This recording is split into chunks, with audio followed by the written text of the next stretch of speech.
เคสบายดีเนาะมื้อนี้จะมาสอนเกี่ยวกับคำศัพท์ที่ง่ายๆเนาะอยู่ในภาษาจีนที่เราใช้เป็นชีวิตประจำวันโอเคเข้าไปตัวที่1เลยก็คือมีเนาะโยเฮามาเรียนวิธีสร้างประโยคนั้นกันเลยแล้วก็ตัวที่2ตัวอย่างนี้เนาะ你有钱吗เจ้ามีเงินบ่เนาะโอเค下一个是不แปลว่าบ่แปลว่าบ่ให้เนาะบ่ให้不เบิ่งตัวสร้างประโยค妈妈不吃妈妈不吃榴莲不吃榴莲妈妈不吃榴莲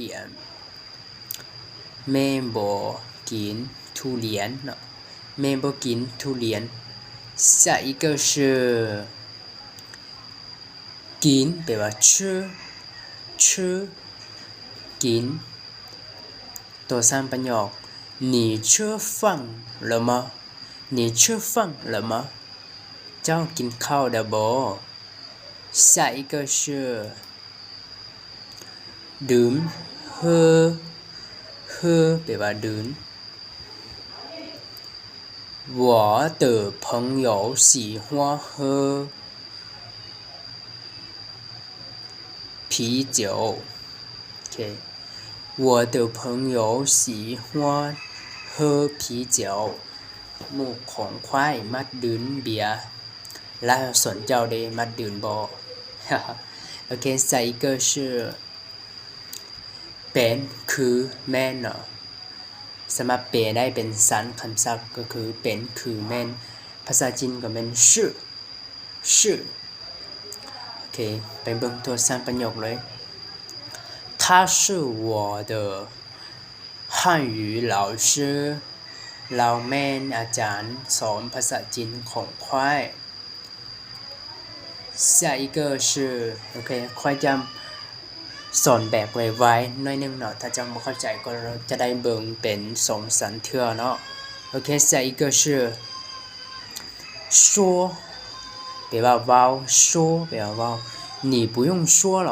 เจ้าบ่ต้องเว้าแล้ว你不用说了下一个是听แปลว่าฟัง先听我说ฟังควายเว้าก่อนเนาะถ้าว่าเขาเจ้าเวลาที่เขาเจ้าเว้าหลายคนเนาะเขาจะบอกให้เขาเจ้าว่า